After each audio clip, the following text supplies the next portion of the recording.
Yeba Samurai Legend, like and subscribe, baka naman. Kay, gagana po ba talaga itong pasayaw-sayaw ko rito? Tanong na nga ng ating bida, at mangtangang naghihintay sa gitna ng kagubatan habang nanunood lamang ang airpot nito sa isang puno. Parting araw ito ng kanyang training, ayon naman sa tatay niya, hanggang sa siyang tunay nga kalaunan ay bigla na lamang may lumutang na isang dambuhalang gorilya na agad inatake ang ating bida. Basic nga lang iniwasan ng ating bida ang mga atake nito hanggang sa kalaunay na isahan siya at na-corner sa kamay nito sabay tinilapon sa itaas. Dito na nga umiksena ang mga tropa niya, na siyang sinamantala naman ng ating bida sabay burra ng pangmalakasang hataw sa ulo ng kalaban. Yehe na nga itong si Yeba at matagumpay niya raw na natalo ang dambuhalang gorilya. Pagbati naman ang natanggap nito mula sa kanyang airpot at maayos daw na nasundan ng ating bida ang kanilang plano. Sus basic lang naman airpot, pagmamayabang naman ni Yeba, hanggang sa mawala na nga ang kanilang mga ngiti nang dumating ang sandamakmak pang gorilya na kasama ng naunang kalaban. Abat kumakaripas na takbo naman ang naging sagot dito ng ating mga bida, nakalaunay tinawanan pa nga ang sitwasyon habang nagtatago sa taniman ng mga saging. Sa minalas-malas nila Yeba ay aksidente na nga silang nasama sa mga saging at napaloob sa cargo truck at nideliver sa kung saan. Samantala, somewhere sa kung saan, sa isang airport bandang Japan, isang babae na nga ang pinakitang anabangan ang pagdating ng papa nito mula sa biyahe. Sayaka na nga ang pangalan nito na siyang agad binati ang kanyang airpot sa pagkapanalo nito sa Asia Kendo Championship.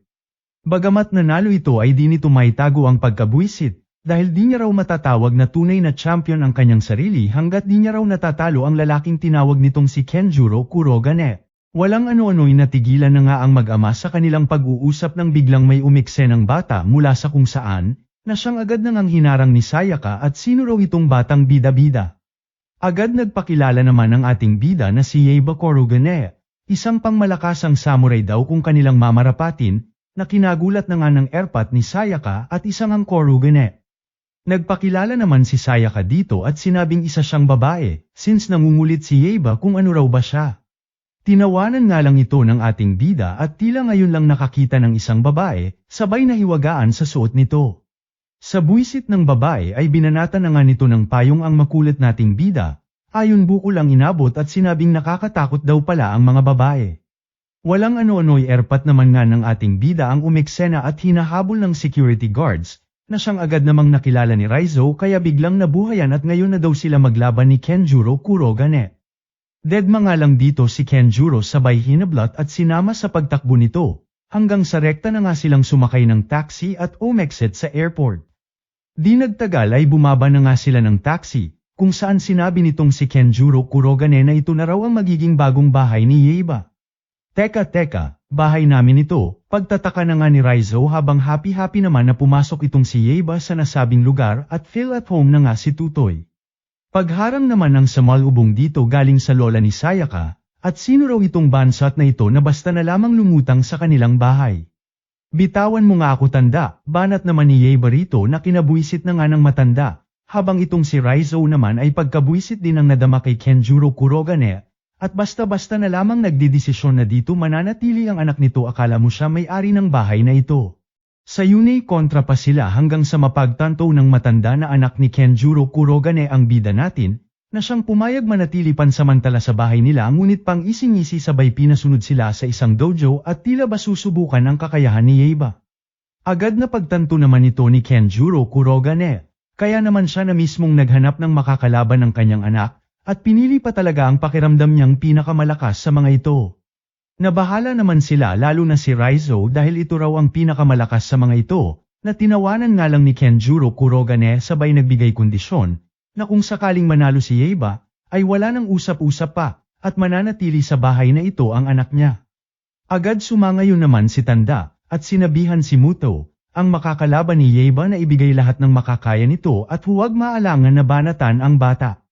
Sus ang daming satsa-tera laban na, pare-parehas lang naman kahit gorilla o mukhang gorilla iharap nyo sakin, banat na nga ni Yeba na kinabuisit ng kalaban nito at may kabastusan daw ang bunganga. O siya, ika naman ang matanda at magsimula na raw sila, pero di raw ba ito magsusuot ng paddings?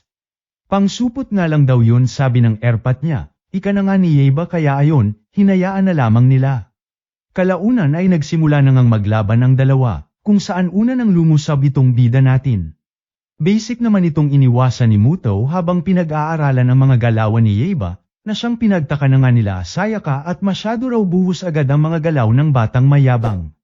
Aba, mukhang malakas din itong mukhang unggoy na ito ika na nga ni Yeiba hanggang sa atakihin na nga siya ng kalaban. Wala ngang magawa si Yeiba kundi harangan lamang ang mga atake nito, at mang-asar na pwede raw itong kalaban niya sa kagubatan kung saan bilong ito. Dito na nga natigilan si Yeiba at napaisip sa sinabi niya, tungkol sa kagubatan, na karamihan sa mga halimaw ay nakalaban niya na, at tila ba may ediyang naisip. Sa gulat nila ay bigla na nga lang tumalikod si Yeiba sa kalaban nito, na siyang kinang-isi naman ni Tanda at may katangahan din daw pala talaga itong mayabang na bata. Sinamantala na nga ito ni Boy Gorilla at inatake si Yeiba, ngunit sa gulat ng kalaban ay basic lamang itong naiwasan ng ating bida, sabay bomb iron ang pangmalakasang atake, na sa yun ipilit pang pinigilan ni Boy Gorilla hanggang sa tumilapon na nga ito sa Kisame ng dojo. Di na nga makapaniwala ang lahat sa taglay na lakas ng bida nating bata, lalo na itong lola at di inakalang mananalo ang bata gamit lamang ang pambihira nitong instinct.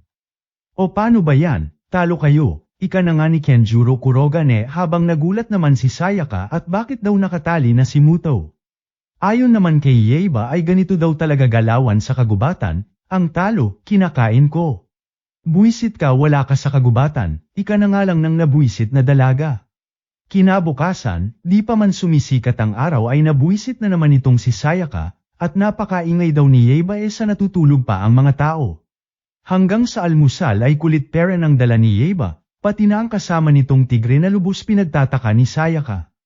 Ayon naman sa ating bida ay kaibigan niya raw ito, na nagngangalang si Kagetora, na kasakasama niya na mula pa sa kagubatan. Pagtataka naman ng bumungad kila Raizo at asan daw ba si Kenjuro Kurogane, hanggang sa makatanggap na nga sila ng sulat mula rito na nagsasabing sila na raw muna bahala sa kanyang anak. Buwisit talaga yung lalaki na yan, ika na nga lang nila Raizo habang dead malamang ang ating bida at siguradong bumalik lang daw ito sa gubat, sabay kuha sa pagkain ni Sayaka at masyado raw pabebe sa pagkain, di raw ito mabubuhay sa kagubatan kung sakali. Maging sa pagpasok sa eskwelahan ni Sayaka ay pangungulit pera ng dala ni Yeiba, at saan daw ba pupunta ang dalaga? Sa eskwelahan nga raw ika naman ni Sayaka, kung saan lugar na nagtitipon-tipon ang mga tao para mag-aral. Bigla namang nabuhayan sa sinabi ni Sayaka itong bida natin, at ibig sabihin daw ba nito ay maraming nagtitraining sa nasabing lugar. At ibig sabihin daw ba nito ay maraming malalakas sa eskwelahan na sinasabi ni Sayaka. Di na nga makapaniwala ang dalaga sa taglay na kaignorantehan ni Yeiba, sabay na pangisi at tila ba nagkaroon ng ideya para mabalikan ang mayabang na bata. Dito na nga ito sumangayon sa ating bida na maraming malakas na halimaw sa kanilang eskwelahan, na basic kakainin lamang ang isang bansot na katulad ni Yeiba. Abat naniwala naman ang tanga ngunit imbes na matakot ay sinabi pa rito kay Sayaka na siya na ang bahala sa mga ito, at sisiguruhin poprotektahan daw itong si Sayaka kahit na ano pa ang mangyari. Di na nga nagpapigil pa sa pagpunta si Yeiba, na lubos na gulat sa dingdong ng eskwelahan at ano raw yung tunog na yon. Walang ano-ano bigla na nga lang lumutang ang mga kaklase ni Sayaka na napatanong kung sino raw itong kasama niyang pagka-cute-cute na bata. Di pa man ito nasasagot ni Sayaka ay bigla na ngang bumida-bida itong si Yeiba at pinagyayakap ang mga babae, ayon batok na naman tuloy ang natanggap mula kay Sayaka sabay kinaladkad papalayo. Umuwi ka na nga, may practice pa ako, ika na nga ni Sayaka sa makulit nating bida, di naman nagpatinag si Yeiba at sinabing di niya raw pwedeng pabayaan si Sayaka lalo na't sinabi nito kanina na maraming halimaw sa lugar na ito. Wala namang nagawa ang dalaga at sa kanya na nga bumalik ang mga sinabi niya kay Yeiba kanina. Kaya ayon, no choice kundi pasameyan na lamang ang ating bida ngunit tumahimik lang daw ito at huwag manggugulo. Tuwang-tuwa naman ang bata sa mga nakita at napakarami raw na samurai pala sa lugar na ito, hanggang sa pansamantala na nga itong iniwan ni Sayaka at magbibiis nga lang daw muna siya. Abat may kapilyuhan din itong si Yeiba at talagang sinundan hanggang sa dressing room si Sayaka, na may possible-sipol pang nalalaman at may sexy daw na nagbibihis. Hype kang bansot ka lumabas ka, sigaw na nga ni Sayaka sa ating bida ayon tumilapon na naman sa isang kanto. Abat si Yeiba pa nga ang napakamot ulo, at napaka-weirdo raw ni Sayaka. Habang naghihintay sa labas ay nalihis na nga ang atensyon ng ating bida sa isang kahoy na espada. Dito na nga siya sinita ng isang kalbo at bitawan niya raw ang espada dahil property daw ito ng dojo. Lubos kinagulat naman ito ng ating bida dahil wala raw siyang naramdamang presensya sa kalbo. Kaya napaisip kung sino raw ito. Dito na nga siya napatanong kay Sayaka kung malakas daw ba si Boy Kalbo. Agad oo naman ang dalaga at sinabing di lang ito basta malakas lang, dahil isa itong national champion. Dahil sa narinig ni Yeba ay di na nga ito nagpaligoy-ligoy pa at hinamon ang kalbo, ngunit sa kasamaang palad ay dinedma lamang siya. Abat di naman nagpaawat ang ating bida at kinulit-kulit na si kalbo, hanggang sa makakita ito ng pagkakataon na umatake. Sa gulat niya ay basic lamang itong iniwasan ni Boy Kalbo, sabay nakarebat pa nga ng isang maliksing atake. Imbes na matakot ay mas natuwa pa nga si Yeba, at nakahanap na nga ng katapat, sabay nagpakilala sa kalbo. Sumagot din si kalbo ng kanyang pangalan, Takeshi Anamaro. Pahampas na rin muna lods ng like at subscribe ko, salamat. Moment na nga itong si kalbo, habang kausap ang kanyang kapatid sa text, na huwag raw mag-alala sa kanya dahil kaya naman niya kahit mag-isang namumuhay. Sisiguraduhin niya rin daw na makukuhang muli ang championship ngayong taon kaya ikumusta na lamang daw siya nito sa kanilang lolo. Samantala, kulit na naman ang dala ni Yeba kay Sayaka at nakabuntot na naman sa dalaga, hanggang sa mabangga na nga nito sa hallway ang kalbong nagngangalang Anamaro. Dahil dito ay nabuhayan na naman nga ang ating bida at muli na namang niyaya ang kalbo na makipaglaban, ngunit ninisian lamang siya ni Anamaro at alam naman na raw nilang mas malakas siya rito. Tsaka siya pa raw magmumukhang kontrabida kung sakaling patulan niya pa ang bansot na katulad niya. Tila nabuisit naman si Yeba sa mga narinig kaya bomb iron ang atake sa kalbo.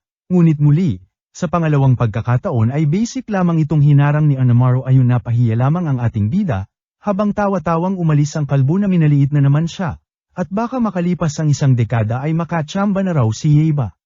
Huwag na nga raw makulat si Yeba dahil baka kaya di muna siya pinapansin ni Anamaro ay dahil sa malapit na ang championship, at kailangan na raw mag-focus muna ni Anamaro.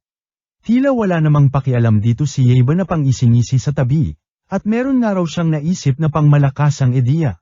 Siyang tunay nga ay maghapong nawala si Yeba, na lubos kinabahala ni Sayaka at baka ano na naman daw ang pinaplano ng pasaway na bata. Dito na nga pinakita si Anamaro na lubos ang pagkataranta, at nawawala raw ang kanyang mga gamit, sabay lutang ng isang sulat mula sa kanyang bag. Kalbo, panot, naglalakad na poknat, nagmamahal, Yeba, ika na nga ng sulat na lubos kinabuisit ni Boy Kalbo. Agad na nga itong lumabas para hanapin ang ating bida, hanggang sa makita ang isa sa mga gamit niya, patibong naman ang bumungad dito ng kunin ang gamit, na siyang nagpang-isi sa kalbo at napakaisip bata raw ng ating bida. Sunod-sunod na patibong na nga ang kinaharap nito habang hinahanap si Yeba, habang itong ating bida heto nasa roof deck ng eskwelahan board na naghihintay sa kalbong kanyang nais makalaban. Di nagtagal ay narating na nga ni Anamaro ang kinaroroonan ni Yeba, na todo hingal sa dami ng pinagdaanan. Todo kinatuwa na nga ito ng ating bida at sa wakas daw ay lalabanan na siya ni Anamaro. Agad naman itong sinyapla ng kalbo at wala nga raw siyang planong labanan ang bansot bagkus ay nandito lamang para kunin ang kanyang gamit. Abat Eddie wala naman pala saking pakinabang itong headgear mo, ika na nga ni Yeba sabay itinapon ang gamit ni Anamaro. Dali-dali na nga itong hinabol ni Anamaro sabay tinisad pa nga nitong pasaway nating bida, ayon nagkadihulog-hulog ang kalbo makuha lamang ang gamit niya, ngunit basic lamang na naglanding sa ibaba na lubos kinamangha ng lahat. Ngisi-ngisi na nga si Anamaro hanggang sa bigla na lamang itong nahulog sa isang malalim na hukay, nakagagawa na naman nga ng ating bida. Ano kaya pa ba kalbo, lalabanan mo na ba ako, pang-aasar na nga ni Yeba sa kalbo. Ngunit talagang matigas din si Anamaro at talagang ayaw pagbigyan ang makulit na bata. Eddie wag, ribat naman ni Yeba sabay tinak pa ng butas na kinahulugan ni kalbo. Buisit, hype kang bansot ka. Pagmumuni-muni na nga ni Anamaro habang pinapakain ang kanyang mga kalapati. Pagbabayaran nga raw lahat ni Yeba ang ginawa nito sa kanya, at kung laban nga raw ang hanap nito, ay siya raw niyang ibibigay dito, sabay pakita sa kaibigang ibon ni Yeba na tila hinahanap ang ating bida. Sa inis nga ni Anamaro ay pumunta na ito kung saan nakatira si Yeba, ngunit sa kasamaang palad ay wala nga raw doon ngayon ang ating bida ayon naman kay Sayaka na lubos nitong kinabuisit. Dito na nga nito aksidenteng naapakan ang tigreng tropa ni Yeiba na siya nitong binukulan ng atakihin siya nito. Abat ang angas mo kalbo biglang singit na nga ng lola ni Sayaka, bagamat mukha man daw itong malakas, ay marami pa raw itong kakaining bigas bago tuluyang masabing malakas, sabay sabi na kung si Yeiba raw ang hanap nito ay siyang nagpunta rin sa bahay nila kalbo kanina pa lang.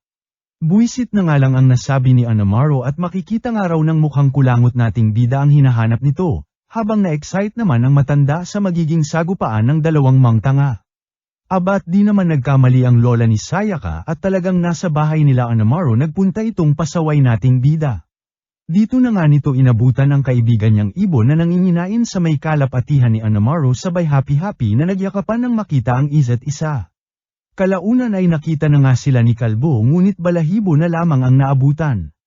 Mga kalapating puro bukol na nga ang ibabyute ni Anamaro pakauwi, habang puro bukol na tigre din ang inabutan ni Yeiba sa kanilang bahay, na siya nang parehas kinagalit ng mga tanga sabay pa nang gigilan ang isa't isa.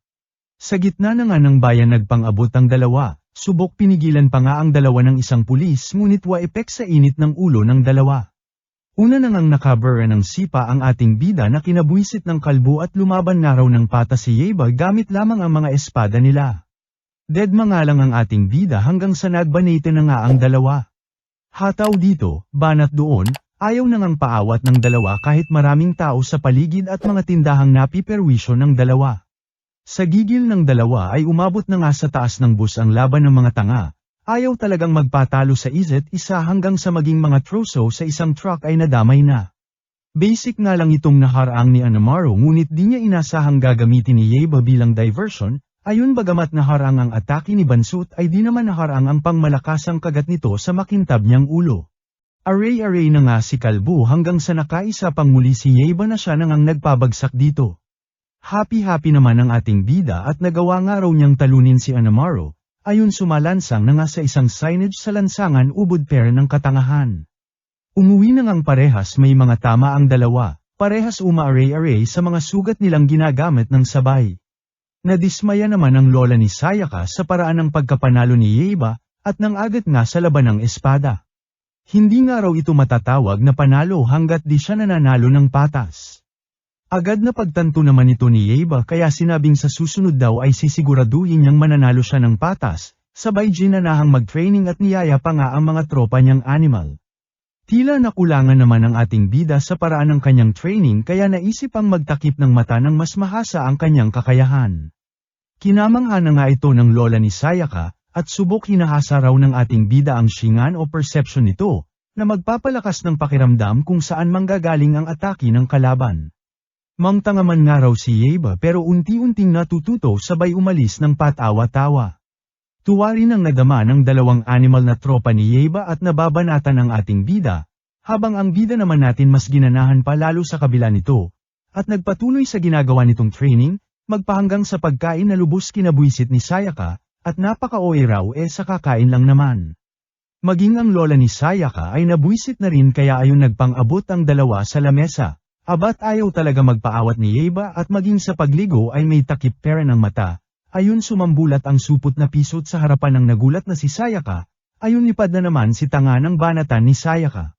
Samantala, bangungot na nga ang hatid ni Yeiba dito kay Kalbo, at di na nga maalis sa kanyang paningin maging sa kanyang pagtitraining. Nagising na nga itong tumatagaktak ang pawis at nagpasalamat na panaginip lamang ang lahat. Since di nga makatulog ay idinaan na lamang ni Anamaro ang pagpapaantok sa pamamagitan ng pagsasanay sa labas. Hayop kay Yeiba, wala pa akong talo sa lahat ng naging laban ko, tas matatalo lang ako basta-basta sa bansot na tubol kang hype ka, panggigigil na nga ni Anamaro habang binabalikan ang mga nangyari kanina. Kailangan nga raw niyang mas magpalakas pa, at sa galit nga ay nabanatan ng isang nakatayong semento. Sa gulat niya ay bumungad na nga ang isang lihim na daanan, na siya na nga nitong pinuntahan. Pinagtaka na nga ito ni Kalbo at kung anong lugar ito, hanggang sa mapadpad nga siya sa isang kwarto na puno ng rebulto. Sa gitna ng tila kwebang kwarto ay isang espada na nga ang bumungad sa kanya, at nang bandang kanyang hahawakan ay nagulat ng may boses na nagsalita mula sa kung saan. Kaya man ang inalagaan, ng buong angka ng Anamaro, pinasa sa inyong mga kalbo, kaya huwag magpakabobo, kunin mo at angkinin, ang espadang nagngangalang Fujinken. Espada ng Diyos ng Hangin, ikaw ay mas palalakasan kung iyon ang iyong hangarin. Napangisi na nga lang si Anamaru at sa pamamagitan nga raw ng espada na ito ay siguradong puksa sa kanya si Yeba. Dito na nga niya ito hinawakan, sabay natatagong kapangyarihan ay tila napakawalan.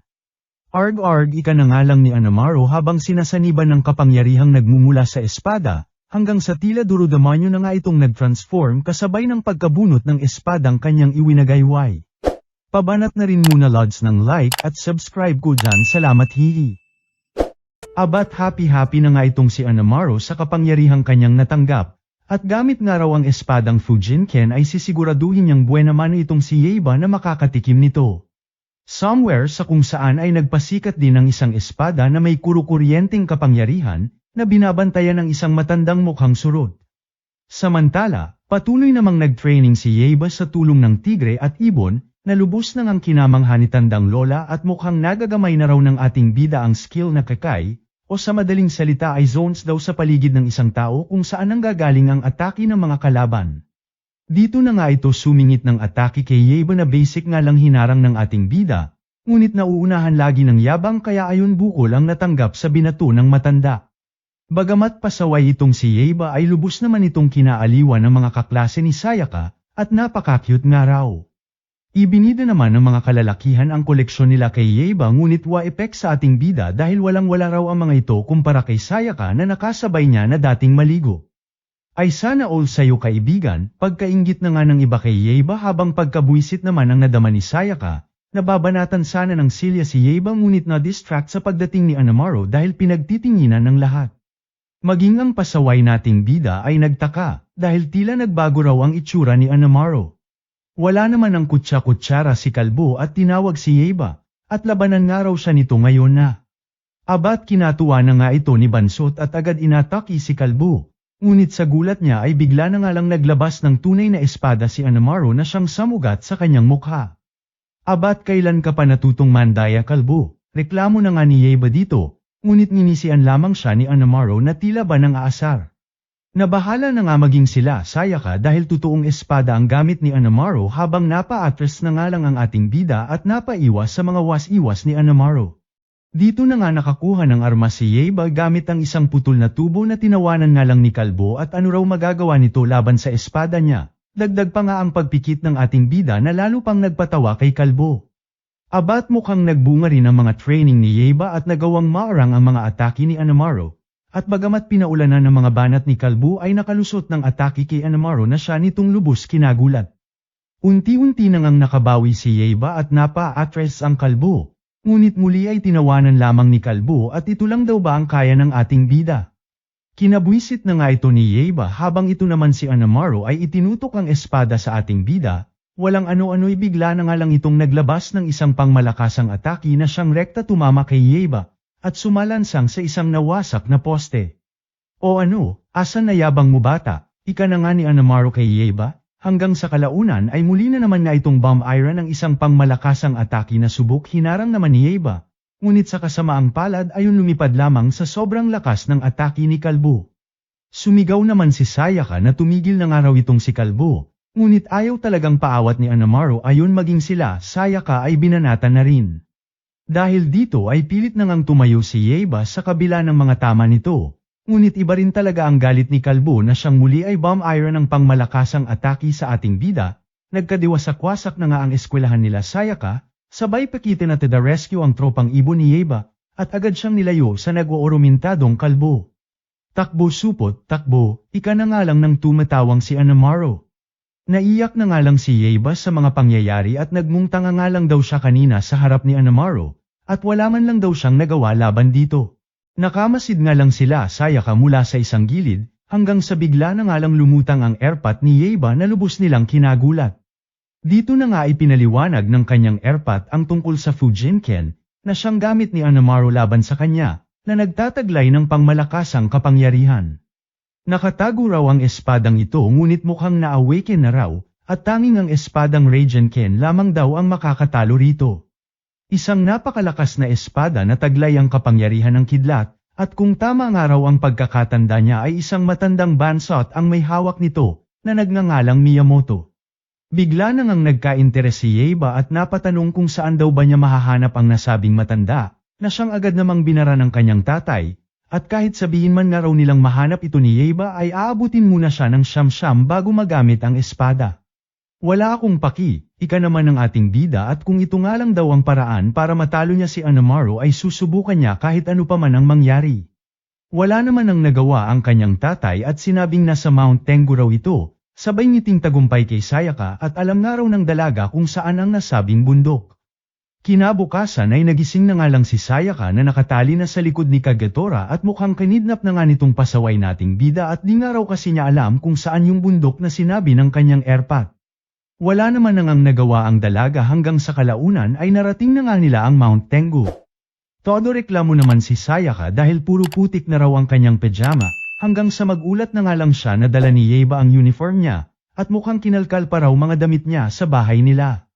Deadma nga lang ang ating bida sa mga dada nito sabay nagsabing nagugutom na siya kaya maghanap nga raw muna sila ng foods, sabay pakita sa isang anino na nakamasid sa kanila. Siyang tunay nga ay basic lamang nakahanap ng pagkain ang ating bida, na lubos kinamangha ni Sayaka.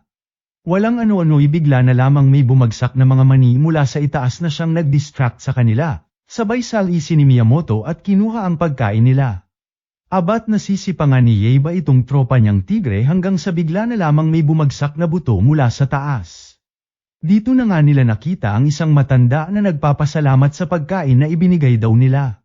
Kinabwisit na nga ito ni Yeiba habang agad namang napagtanto ni Sayaka na ito marahil ang matandang si Miyamoto na hinahanap nila. O siya, ano ba kasi kailangan nyo at nandirito kayo sa bundok na ito? Tanong na nga ni Miyamoto sa kanila. Nandito nga raw sila para makuha ang espadang Raijin-ken mula sa isang bansot na matanda, ika naman ni Yeiba, na siyang second demotion din ni Sayaka at makuha nga lang daw nila ang espada ay exit na sila sa lugar na ito at hindi na manggugulo pa. Edi okay yun lang naman pala, sagot naman ni Miyamoto sabay sabing sundan lamang siya ng mga ito. Dito na nga bumungad sa kanila ang isang treehouse na siyang bahay daw ni Miyamoto. Agad namang may pa-warning ng matanda na marami na raw sumubok na mahawakan man lang ang espada na Raijin-ken ngunit lahat lamang ay nabigo at naging abo, dahil tanging isang maalamat na samurai lamang daw ang karapat-dapat dito. 400 years na nga raw niya itong binabantayan, at hinihintay ang nasabing samurai na makakakuha nito. Teka lang, ibig mo bang sabihin ikaw si Miyamoto? Aba akalain mo yun. Ika na nga ni Yeiba na lubos namang kinabwisit ni Tanda at kanina pa nga raw siya kakadada ay ngayon pa lang nito napagtanto ang lahat. Dito na nga ibinide ni Tanda ang kanyang buong pangalan, at siya nga raw si Musashi Miyamoto. Lubos kinamangha na nga ito ni Sayaka at ito nga raw ang sikat na samurai ng two-sword style, habang dead mga lang ang ating bida at sino raw na Musashi ang sinasabi nito. O siya asa na ba kasi yung espada ang dami mong daldal Tanda, banat na nga ni Yeiba rito. Kinabwisit na nga ito ni Miyamoto ngunit walang magawa sa katangahan ng ating bida, hanggang sa bigla na ngang napatakbo si Sayaka nang maaninag ang espada na nakatarak sa isang bato. Bida-bida na nga nitong hinawakan ang espada, ayon nagkadekuryente-kuryente naunat ang bulbul wala sa oras. Sus sinabi ko naman na kasi sa inyo na walang makakahawak basta-basta ng espadang yan bobo ka ba, banat na nga rito ni Miyamoto na lubos kinabwisit ng dalaga, hanggang sa bigla na nga lang nagulat ang dalawa ng basic lamang itong mabunat ni Yeiba, di na nga makapaniwala ang matanda dahil maging siya raw ay di ito kayang mabunat, at panoong basic lamang daw itong nabunat ng bansot na ito. Imposibleng ito nga raw ang maalamat na samurai na matagal niya nang hinihintay, sas meriesep katapusan na ng mundo. Ika na nga lang ni Miyamoto. Buisit 400 years ako naghintay para lamang sa kupal na ito, ngunit no choice na nga si Miyamoto at siya na nga lang daw mag-a-adjust, dahil dito nakasalalay ang tadhana ng sanlibutan, gagawin na nga lang daw niya lahat ng mahulma sa pinakamalakas na samurai ang ating bida at napapakamet ulo na lamang. Sa pagbuhat pa nga lang ng espada ay hirap na itong si Yeiba. Kaya naman sinabihan ni Miyamoto na simulan muna nito na palakasin ang sarili ng matapatan ang kapangyarihan ng Thunder God na nakapaloob sa espada. Napangiti naman si Yeiba sa mga narinig at sa taglay na kapangyarihan ng espada, kaya naman mas ginanahan at wala nga raw Diyos ang makakapigil sa kanya. Todo nag-concentrate na nga ang ating bida, at sa gulat nila Miyamoto ay nagawang mapalabas ang kapangyarihan ng espada. Sa kasamaang palad ay nawala sa kontrol si Yeiba, na siya nang inatake sila Sayaka. Buti na lamang ay agad na harang ni Miyamoto, Sabay rektang pinigilan si Yeba ayon na patumba gamit lamang ang isang sanga. Sa kung saan ay napagtanto naman ni Anamaro ang paggising ng espadang Raging Ken, at sisiguraduhin nga raw niya na mapapasaka niya rin. Balik naman sa ating bida ay nagising na nga ito mula sa pagkakahimatay. Dito na nga sinabi ni Miyamoto na para magamit ang espada ay kailangan muna itong madaig ni Yeba, o kung hindi ay siya ang seiseniba nito at magiging Oni, na siya nga raw nangyari kay Anamaro ayon kay Sayaka. Sa sitwasyon nga raw ni Yeba ay di malayong magaya ito sa estado ni Kalbu, di naman nagpatinag si Yeba at sisiguraduhin nga raw niya na magagamit ang espada, at matatalo si Anamaro. Siyempre banatan mo na muna Lods, like at subscribe ko baka naman, salamat. Gamit ang bagong tagpong kapangyarihan ay may paorasyon na nga itong si Anamaro, kung saan nagtawag ng mga duro-demonyong backup na kanyang makakasama. Dito na nga pinabatid ni Kalbo sa mga ito na layo nilang makuha ang espadang Raging na kasalukuyang nasa gawing kanluran ng lugar na yon, huwag nga raw silang tatanga-tanga at siguraduhin huwag papalpak sa utos niyang pak na pak. Samantala, somewhere sa kung saan naman ay nagsimula ng mag-training itong ating bida, na todo reklamo sa matanda dahil imposible naman daw ang pinapagawa nito sa kanya na paglalakad sa ibabaw ng tubig. Wala akong sinabing maglakad ka, ang sabi ko tumawid kang bobo ka. Ika naman ang matanda sa kanya na kalaunay may pasample na nga sa kung paano niya ito gagawin. Basic nga lang nitong ginawa ang pagtawid sa tubig, na lubos namang kinamangha ng lahat, at para magawa nga raw ni Yeba ay kailangang nakafocus ito, tanggalin lahat ng pagdududa at pag-aani ng parehas na katawan at isip. Samantala, ayaw paawat na nga itong si Kalbo at maging ang Prime Minister ng kanilang bansa ay nilusob na. Pinagbabaril naman ito ng bodyguards ng Prime Minister ngunit walang epek sa kalaban nating Kalbo, na muli ay bomb iron ang pangmalakasang atake at ipinabatid sa lahat na simula raw ngayon ay siya na ang mamamalakad ng bansang ito. Siya nga raw si Anamaro at lahat sila ay susunod sa kanya. Balik naman sa ating bida kung saan nabuwisit na sa kanyang ginagawa kaya tumigil na lamang at nagreklamo kay Tanda. Poker face na nga lang si Tanda at sinabing napakaikli raw ng pasensya ni Yeba tulad ni Kojiro. Sinong Kojiro yan Tanda? Ika na nga lang ng ating bida na kinabuisit na naman nga ni Tanda at panong di raw nito kilala ang tanyag na genius samurai ng nakaraang dekada, ngunit bagamat malakas nga raw ito ay ubod daw ng ikli ng pasensya at nagpapalunod sa galit. Kalaunan ay iniabot na nga nito ang espada kay Yeba na nakalagay sa isang scabbard, nang kahit papaano ay mapigilan daw ang basta-basta na lamang paggamit nito sa espada. Lubos naman itong kinatuwa ng ating bida dahil nagmukha raw siyang isang ninja ngunit muli ay binalaan ni Tanda na huwag itong gagamitin ng Padalas de los. Samantala, habang nagluluto ng kanilang tanghalian si Sayaka ay bigla namang lumutang ang isang magandang dalaga at kasama nito na nagtatanong kung may nakita raw ba itong isang espada na tinatawag na Raging Sword sa lugar na ito. Medyo pasmado rin ang bunganga nitong si Sayaka at sinabing hawak nga raw ni Yeba ang nasabing espada. Saka pa lamang tinanong kung kakilala raw ba ni Tandang Musashi ang mga ito. Siyempre oo naman ang mga ito hanggang sa nagkrug-krug na nga ang tiyan ni Kuyang nakarob kaya inimbitahan ni Sayaka na sumabay na sa kanilang mananghalian. Abat di na nga nahiyang kumain ang nakarob hanggang sa mapatanong si Sayaka kung di raw ba ito naiinitan sa suot nito. Tatanggalin na nga sana nito ang robe ngunit biglang may bamanat sa likod nito, kaya naman natigilan sa ginagawa nito, sabay tawa-tawa ng dalaga. Di nagtagal ay dumating na nga sa eksena ang ating bida, sabay pa-cute ni ating bisita na lubos namang nagustuhan ni Tanda. Walang ano-ano'y bigla na lang nagbago ang mukha nito at sa wakas nga raw ay nakita na nila ang espada, sabay atake kay Yeba ayon tumilapon ang ating bida. Ibigay nga raw nila ang espada sa kanila, at dito na nga nagpakilala ng mga alagad ni Anamaro, ang 8 demons. Agad na ngang nagtanggal ng balat kayo ang babae, at nagpakilalang si Julius Zopopotamus III, habang ang lalaki namang nakarobe ay nagpakilalang si Heroda Gerozaman. Di pa man tapos magsalita ay pinagtawanan na nga ito ng ating mga bida, dahil sa mga kakaibang pangalan nila, lalo na raw itong si Zopopo, amoy tae raw ang pangalan.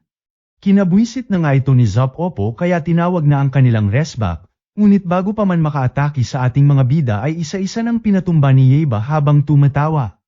Namangha naman dito si Tanda at tinawag ang teknik ni Yeba na Laughing Sword, kung saan ginagamit ang pagtawa para ma-distract ang kalaban. Maging sila Zopopo ay nakibanat na rin kaya naman tumulong na rin sila Tanda at medyo may karamihan ang mga kalaban. May kakulaitan nga rin itong palaka na siya nang nagwasak sa espadang kahoy ni Yeba, Pilit na nga rin itong inaagaw ang espada mula sa ating bida kaya naman napilitan na itong si Yeiba na hugutin ang espada mula sa scabbard nito. Dahil dito ay di na nga napigil ang mag-activate ang kapangyarihan ng espada, na siya nang agad nakita ni Tanda kaya inagapan ng ating bida. Sa kasamaang palad ay wa-epek ang pagsalba ni Tanda hanggang sa bomb iron na nga ng pangmalakasang atake ang ating bida ayon wasak ang bahay ng master niyang matanda. Kanya-kanya nang ang ilag ang mga kalaban habang lubos naman ang pag-aalala nila Sayaka dahil wala na sa kontrol ang kanilang kaibigan. Maging si Tanda ay hirap na itong pigilan kaya naman naisip ang kausapin si Palaka at iminungkahi ritong pansamantalang makipagtulungan at pigilan si Yeiba, dahil pare-parehas silang mamamatay kung nagkataon. Pangmalakas ang atake na nga ang ibinira ni Yeiba na siyang agad namang naiwasan nila Tanda, hanggang sa pagtulungan na nga ang ating bida ng dalawa. Ngunit sadyang may kalakasan ito at nahirapan pera ng dalawa. Di naman agad sumuko sila Tanda maging si Palaka na ginamit na nga ang mahahaba nitong dila mahawakan lamang si Yeiba, sinamantala na nga ito ni Tanda para makalusot ng atake ngunit agad paring naharang ni Yeiba.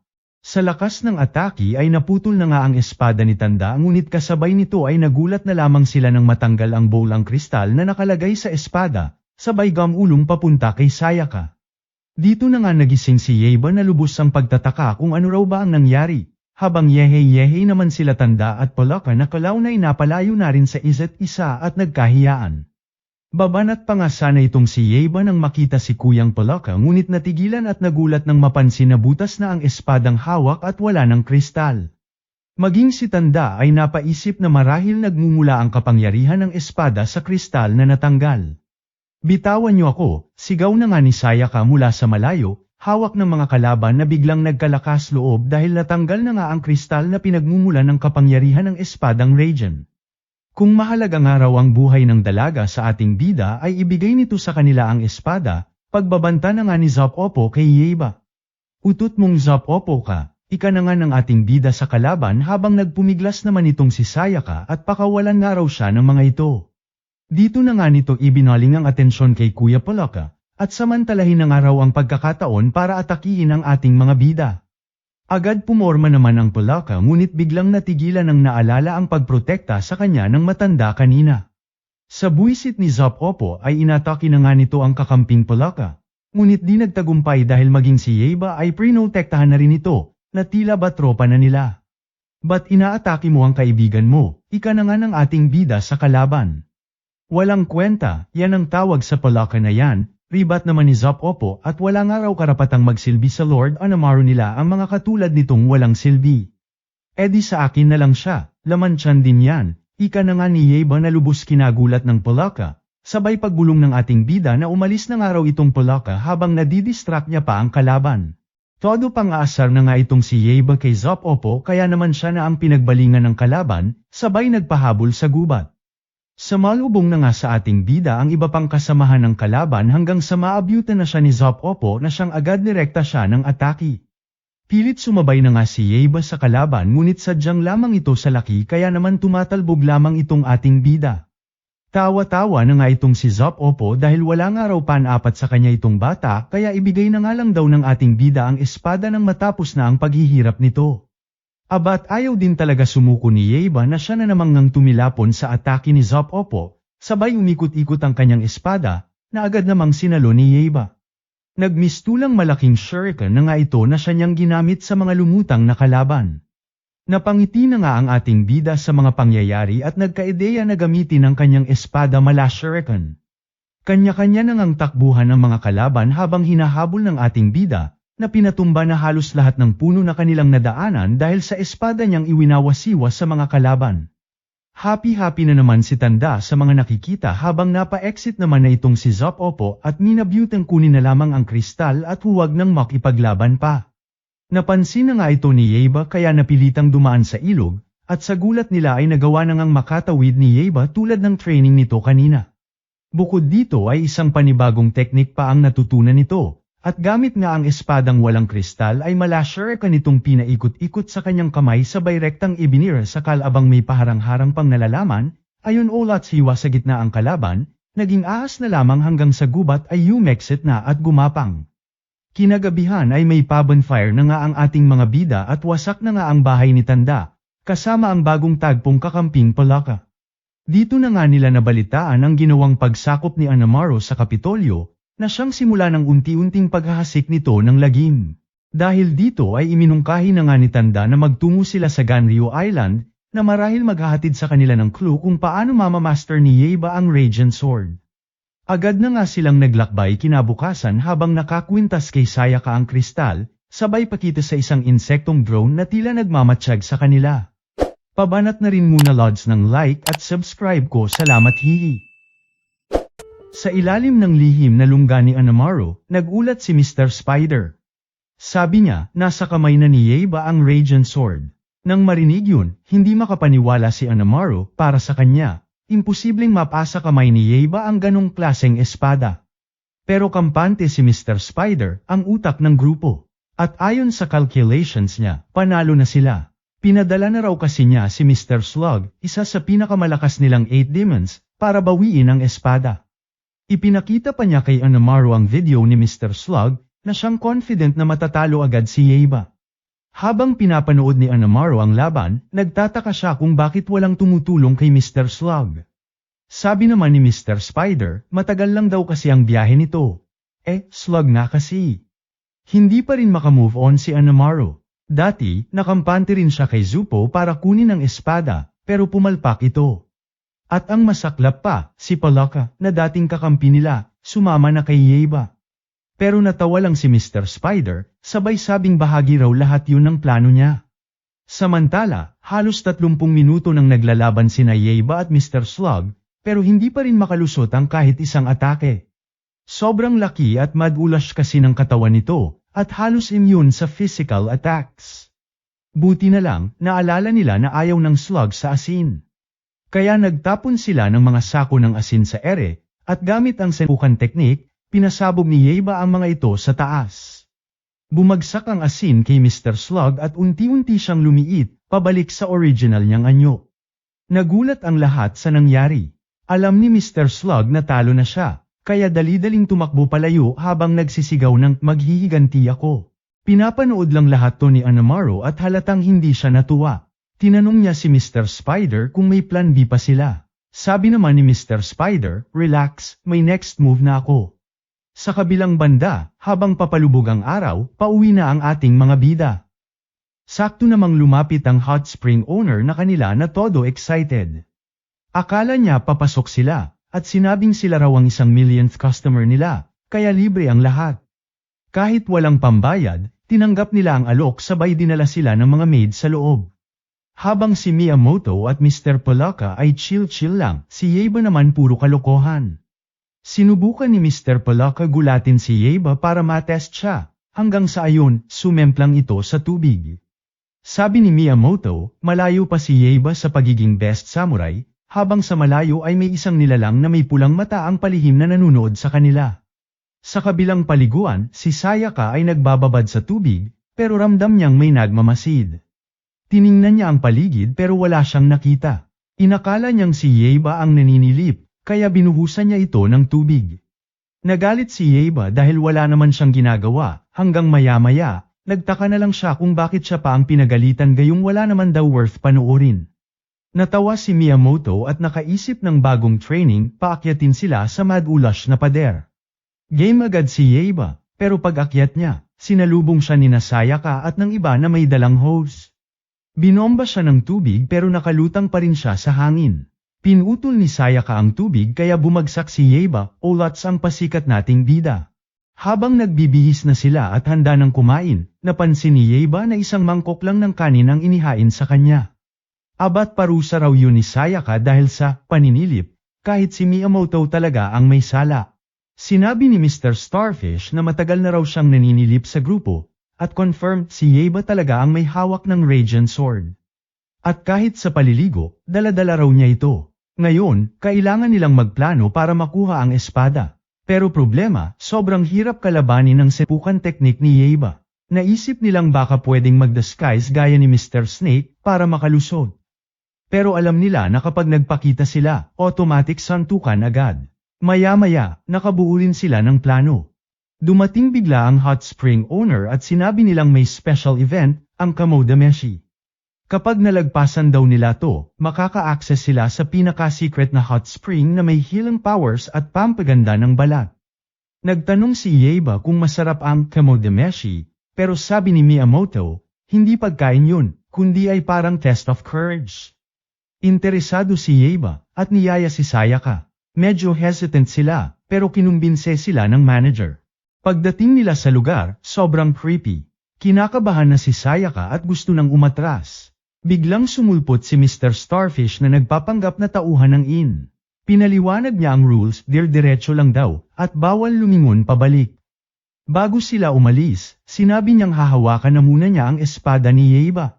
Medyo napaisip si Yeiba, pero hindi siya nagpauto. Sabi niya, itatago na lang niya ang espada habang nasa loob.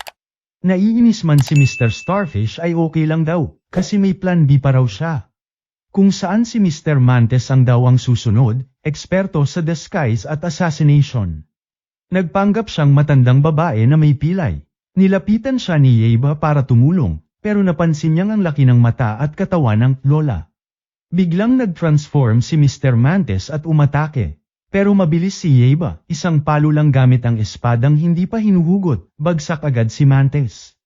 Nagalit si Sayaka, at bakit pati raw matanda pinapatulan nito. Hanggang nagsorry na nga ang dalawa at nagpatuloy sa misyon. Paglapit ni Mr. Starfish kay Mr. Mantes, sobrang nabilib siya, dahil kahit tinamaan na raw ito ng malupit na palo, ay buhay pa rin. Pero bigla nalaglag ang cloak ni Mr. Mantes, at bumungad ang totoo, wala na itong malay, knockout pala na lubos kinagulat nito. Sunod sa eksena si Mr. Cucumber, ang pinaka-cute at bait-baitan sa tropa ng mga 8 demons. Excited si Mr. Starfish kung anong clever move ang gagawin nito. Habang naglalakad sina Sayaka at Yeiba sa susunod na parte ng Kamodameshi, palihim silang sinusundan ni Starfish. Alam niyang nag-camouflage si Cucumber sa kung saan, hindi lang niya alam kung saan. Bigla siyang napatigil nang biglang may naapakan siya. Pagtingin niya sa baba, si Mr. Cucumber ay nakadapa. Napasigaw si Starfish sa gulat at lungkot. Ibig sabihin, siya na lang ang natirang pag-asa ng mga 8 demons. Nagtago si Starfish sa damuhan, may ngiting duro-demonyo sa mukha, confident siyang this time, mananalo na sila. Pagdating ng grupo sa isang parte ng trail, may nakasabit na sign, insert your sword into the crevice to complete the challenge. Masaya si Yeiba, at agad niyang sinuksok ang espada. Akala niya, na-solve na niya ang buong misteryo. Doon na lumabas si Mr. Starfish. Sabi niya, nilagyan daw niya ng super glue ang butas para hindi na ito mabunot. Feeling niya panalo na siya, at wala nang ang espada si Yeiba. Di nagtagal, dumating din ang dalawang 8 demons teammates niya. Naiyak pa si Mr. Starfish sa tuwa, dahil bumalik ang mga kaibigan niya para tumulong. Buo ang loob nilang tatlo, feeling unstoppable na sila. Kaya sinabihan nila si Yeiba na sumuko na lang para wala nang masaktan. Pero si Yeiba, buo pa rin ang loob. Habang pilit niyang binubunot ang espada, bigla siyang nakaramdam ng adrenaline rush. Sa lakas niya, nabunot niya hindi lang ang espada, kundi pati buong bato. At yun ang tumama sa tatlong 8 demons. Hindi makapaniwala ang mga 8 demons na gamit pa rin ni Yeiba ang Radiant Sword sa kabila ng lahat ng diskarte nila. Alam nilang galit na galit si Bossing Anamaru nila, at wala na silang mukhang ihaharap kung wala silang may uuwing espada. Kaya kahit walang pag-asa, sinugod pa rin nila si Yeiba. Pero malas talaga, bago pa sila makalapit, tumama sa kanila ang biglang bugso ng isang bukal mula sa ilalim ng lupa. Napansin ni Sayaka, ito siguro yung secret hot spring na sinasabi ng owner dati. Makalipas ang halos isang oras, nagising ang tatlong 8 demons sa loob ng resort room. Nakita nilang nakatayo si Yeiba sa harap nila. Natarante sila, akala nila inatake sila habang tulog. Pero sabi ni Yeiba, hindi niya sila sinaktan. At sa totoo lang, sinagip pa nga niya ang mga ito. Lalo silang nabigla, kahit pinagtangkaan nila siyang nakawa ng espada, pinili pa rin ni Yeiba na iligtas sila. Si Mr. Palaka raw ang nagsuggest na patawarin sila. Doon na sila na-touch, naiyak sa kindness na ipinakita sa kanila. Sabi ni Yeiba, hindi sila kailangang manatiling sunod sa Niren kay Anamaru. May choice sila kung anong landas ang tatahakin nila. Nagdesisyon si Mr. Starfish na bumalik na lang sa asawa niya, habang ang dalawa pa ay sumama na lang kay Yeiba hanggang makarating sila sa Ganaro Island. Balik naman tayo kay Anamaru. Pinapanood niya ang lahat mula sa kanyang kuta, at galit na galit siya sa mga pangyayari. Dahil wala na siyang ibang option, tinawag niya ang pinakamabangis niyang demon. Maya-maya, may bumagsak na napakalaking kabaong mula sa langit. Bumukas ito, at lumabas ang isang nilalang na may pulang matang kumikislap sa dilim. Dito na nga nang gagalatiting inutos ni Anamaru na kunin ito sa bansat nating bida ang Radiant Sword kahit na ano pa ang mangyari. Pero syempre like at subscribe ka muna Lods, baka naman salamat. Pumunta ang ating mga bida sa Nagoya Station para tikman ang sikat na chocolate steaks. Bihira silang mapadpad sa ganitong fancy na lugar, kaya si Sayaka, ayun todo kuha ng pics for the SOCMED. Si Yeiba naman, clueless kung anong meron. Habang nagse-selfie sila, biglang may sumingit, si Mr. Slug. Yes, yung dating natalo nila. Pero ngayon, proud siyang ibinalita na hindi na siya si Slug. May shell na raw siya, kaya Mr. Kuhul na raw ang pangalan niya. Wala nang masabi ang tropa, pero naalala agad ni Yeiba na asin lamang ang kahinaan nito. Kaya sinigawan niya si Mr. Palaka na kunin ang asin, at buong lakas niya itong ibinato kay Mr. Kuhul. Pero may plano si Mr. Kuhul. Nagkulong siya sa shell, kaya hindi siya direktang tinamaan. Kahit protected siya sa asin, open na open naman ang depensa niya. Sakto, ginamit ni Yeiba ang senpukan technique at tinira ang shell niya ng rekta. Ayun napuruhan si Mr. Kuhul, kaya napilitan siyang gumapang palayo. Habang pinapanood ito ni Miyamoto, napaisip siya, ganito ba talaga ang mga demons na kinukuha ni Anamaru, habang si Yeiba, taas noo pa habang tumatawa. Sabi niya, kapag nagkita ulit sila ni Anamaru, ay pupuksain niya ito gamit lamang ang senpukan technique niya. Pero bago pa man siya makapagdrama, may malalim silang boses na narinig mula sa itaas.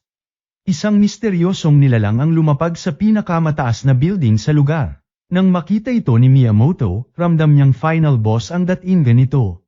Sabi ng lalaki, siya raw si Mr. Bat, sabay labas ng naarbor nitong chocolate sticks ni Sayaka, at masarap daw.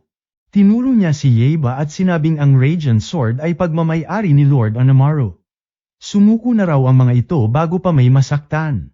Confident si Mr. Bat, pero hindi rin nagpapahuli si Yeiba dahil isang banat nga lang daw niya ng senpukan dito ay siguradong olats na ito. Di nagtagal ay nagbanite na nga ang dalawa. Pero sa unang banggaan pa lang, tinamaan na agad si Yeiba sa braso na siyang kinagulat ng lahat. Napansin ni Yeiba na may kalamangan si Mr. Bat dahil kaya nitong lumipad. O ngayon kasalanan ko pang mahina at walang kwenta ka, ribat na nga ni Mr. Bat sa kanya. Abat ayaw din talaga magpatalo ni Yeiba sabay tinawag ang tropa niyang ibon, at dito nagsanib sila, nagkaroon na rin siya ng pakpak para pantay ang laban. Medyo na-impress si Mr. Bat pero olats parent daw ito laban sa kanya. Habang nagbabakbakan ang dalawa, napansin ni Miyamoto na sobrang bilis ni Mr. Bat. Halos lahat ng atake ni Yeiba ay napupunta lamang sa hangin. Pero kung makalusot si Yeiba ng kahit isang tama lamang, may pag-asa pa siyang manalo. Nagpatuloy ang intense na laban hanggang sa nakita ni Yeiba ang perfect opening para sa senpukan. Pero bago niya ito magawa, ay nataman na ng espada ang pakpak ng friend niyang ibon. Nawalan sila ng balanse, rekta banat pa ng kalaban, ayun diretso silang sumalansang sa isang building. Habang nakahandusay si Yeiba, lumapit si Mr. Bat para tapusin na siya. Buti na lang, dumating si Miyamoto at nablock ang pangmalakasang atake nito. Natuwa si Mr. Bat sa tapang niya sabay tinanong kung sino siya. Abat nagmayabang naman itong si Miyamoto, at sinabing siya ang nag-iisang si Musashi Miyamoto. Biglang niyakap siya ni Mr. Bat dahil fan pala siya nito. Gusto niya raw makasama si Miyamoto bilang kakampi, pero dahil magkaaway pa rin sila, ay bigla na lamang niya itong kinagat, na lubos nilang kinagulat. To the rescue naman agad sila, pero parang may kakaiba na rito. Nanlilimahid si Miyamoto, mapatla, tapos bigla siyang umungol ng malakas, parang naging zombie na. Sinamantala ni Mr. Bat ang kaguluhan at tinarget na atakihin si Sayaka. Pero lumusab agad si Yeiba at sinagip siya. Sabay sumakay silang dalawa kay Shanosuke at lumipad palayo. Akala ni Yeiba ligtas na sila. Pero biglang sumulpot si Mr. Bat mula sa itaas at umatake ulit. Sa gitna ng enkwentro, ay nagparaya na nga itong si Shanosuke para makatakas sila at siyang humarap kay Mr. Bat. Wala na ngang naging choice si Yeiba kundi tumakas na muna sabay hawak kay Sayaka nang rekta silang magulag sa ilog. Samantala, kahit nakatakas si Yeiba, alam ni Mr. Bat na panalo pa rin siya. Dahil ngayon, ay minions na niya sila Miyamoto at Shanosuke. Malapit na raw niyang makuha ang Radiant Sword, konting kembot na lamang. Kinagabihan, nakaupo sina Yeiba at Sayaka sa isang tulay. Halatang mabigat ang loob nila, lalo na't karamihan sa tropa nila ay nahuli na ni Mr. Bat. Dahil dito, ay nakiusap siya kay Sayaka na ibigay na sa kanya ang orb, at ito na nga lang daw pag-asa nila para matalo si Mr. Bat. Pero takot si Sayaka, natatakot siyang baka lamunin ulit si Yeiba ng kapangyarihan ng Thunder God at tuluyang maging isang demon, gaya ng nangyari kay Anamaru. Kaya ko na yan, sagot naman ni Yeiba na agad namang kinontra ni Sayaka, dahil kung magkataon ay si Miyamoto nga lang ang makakapigil sa kanya kaso nakontrol na nga ng kalaban. Lalo na frustrate ang ating bida, dahil pati senpukan teknik niya, walang laban kay Mr. Bat. Kaya kailangan niya ng bagong diskarte. Biglang nagulat ang dalawa nang marinig nila ang boses ni Mr. Bat mula sa malayo. Biglang lumabas ang mga minions nito at pinalibutan sila Yeiba. Pero binigyan pa rin siya ng huling chance na ibigay na lang ang Radiant Sword nang wala nang masaktan pa. Siyempre, hindi umatras si Yeiba. Pinatumba niya mag-isa ang lahat ng minions. Pero nang lumusab na si Mr. Bat mula sa ere, ay agad siyang pinabagsak. Nahirapan si Yeiba na makatayo. Wala na silang takas. Hanggang sa bigla nang sumulpot si Cage Tora, na siyang sinagasaan ang mga minions ni Mr. Bat. Masaya si Yeiba at Sayaka sa pagdating niya. Nagulat naman si Mr. Bat, hindi niya akalaing buhay pa si Cage Tora. Sakay sa likod ni Cage Tora, tumakbo sina Yeiba at Sayaka patimog at makikita sa mukha ni Yeiba na may pinaplano siya. Makalipas ang 10 minuto, nagtago sila sa isang lumang bahay. Kabado si Sayaka, pakiramdam niya, susundan pa rin sila ni Mr. Bat dito. Paglingon niya, nakita niyang suot ni Yeiba ang pangit na samurai armor, at nagtataka siya kung anong plano nito. Walang ano-ano'y naramdaman na nga ni Cage Tora ang pagdating ng kalaban, kaya lahat sila ay nagtago. Pumasok si Mr. Bat at walang nakita, pero ramdam niya ang presensya nila. Tinaga niya ang isa sa mga armor, at natagpuan si Sayaka. Ito na nga ang naging cue ni Yeiba, lumabas siya at umayaki mula sa likod ni Mr. Bat. Alam niyang tumama ang atake, pero nagdududa pa rin siya kung sapat na yon. Tama nga ang hinala niya. Okay pa rin si Mr. Bat na siyang naharang ang atake niya, at ang naalis lang ay ang sunglasses nito. Pero halatang galit na ito, sabay lumitaw ang purple aura nito. Hinabol ni Mr. Bat si Yeiba hanggang makarating sila sa bubong. Doon, napansin ni Yeiba na nawawala ang kanyang Radiant Sword. Lalo siyang nabahala, samantala nakita naman ni Sayaka ang espada na nakahandusay sa isang tabi. Sinubukan niya itong buhatin, pero hindi niya kaya sabay namangha na araw-araw itong buhat-buhat ni Yeiba. Tinawag niya si Cage Tora para tulungan siya. At sa daan, sinalubong sila ng ilang minions, pero dinaanan na lang nila, at wala ng oras para lumaban pa. Habang si Yeiba ay wala pa ring armas, todo iwas siya sa mga atake ni Mr. Bat, pero halatang dehado siya. Pagdating ni Sayaka at Cage Tora, ibinato agad sa kanya ang espada. Sinubukan ni Yeiba na gamitin ang senpukan, pero nilagyan ni Mr. Bat ng Dark Orb ang espada, kaya hindi na niya ito magawang paikot ikutin pa. Pero hindi nagpaawat si Yeiba.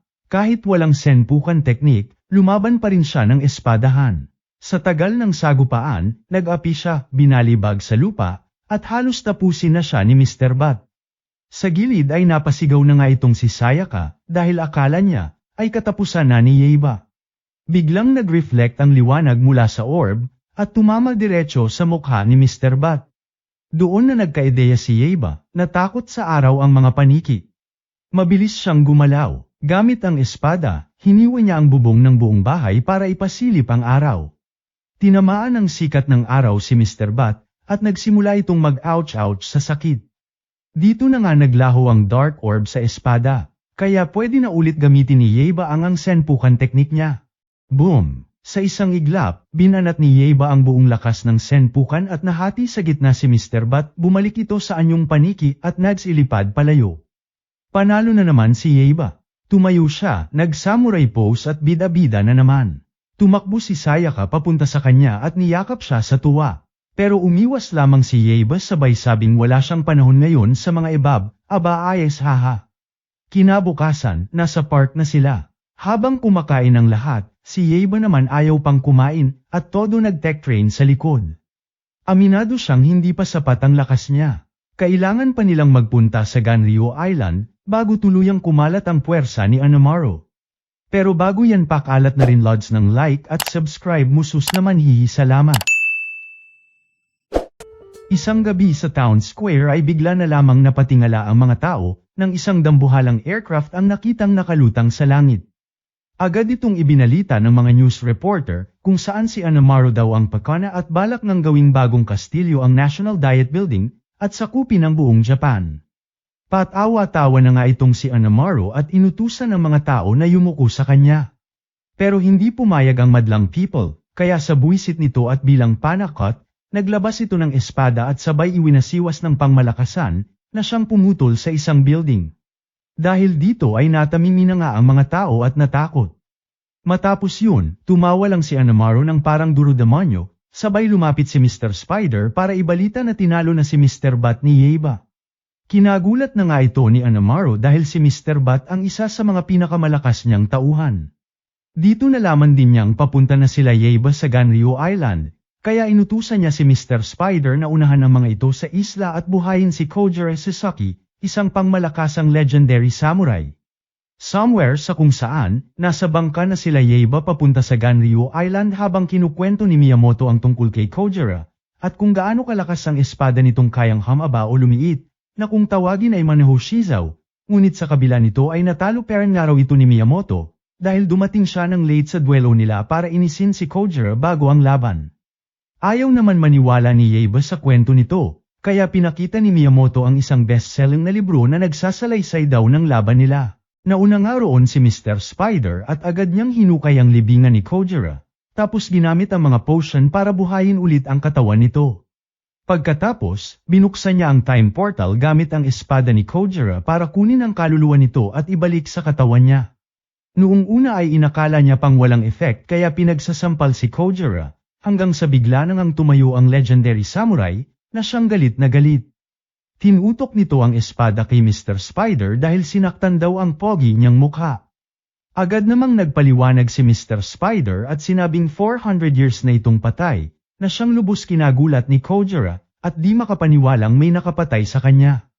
Walang ano-ano'y dumating na nga sa isla sila Yeba, kaya pinatago muna ni Mr. Spider si Kojiro. Pagdating ni Yeba, napansin agad nila ang estatwa ni Kojiro na siyang pinagtaguan nila Mr. Spider at Kojiro sa likod. Narinig ni Kojiro ang boses ni Miyamoto at agad niya itong naalala na siyang dumuga sa kanya dati, at nang makita pa niya ang estatwang ginawa para sa kanya, ay nagtaka siya kung talaga bang natalo siya noon. Puro papuri na nga itong si Miyamoto ukol sa kung gaano kalakas si Kojiro noon, pero nauwi na naman sa pang-aasar na mas malakas na lang daw siya ng dihamak dito kaya ayun patay na. Sa galit ni Kojiro nang marinig ito, ay pinaira-piraso na nga nito ang estatwa sabay tumayo sa ibabaw nito at idineklara sa lahat na bumalik na siya mula sa kamatayan para puksain si Miyamoto. Halos tumigil ang puso ni Miyamoto sa gulat at di makapaniwala sa kanyang nakikita. Sa gitna ng tensyon, lumabas si Mr. Spider para ipakilala ang sarili bilang isa sa 8 demons, pero nasapawan siya ni Mr. Polaka, kaya nabad trip siya. Dito na nga niya inutusan si Kojiro na patayin silang lahat. Agad namang sumang-ayon si Kojiro at gustong unahin ang mortal niyang kaaway na si Miyamoto. Nagtanong siya kung nasaan si Miyamoto hanggang sa tinuro na nga ito Yeba, na siya nang lubos kinagulat ni Kojiro dahil matandang bansot na nga itong si Miyamoto.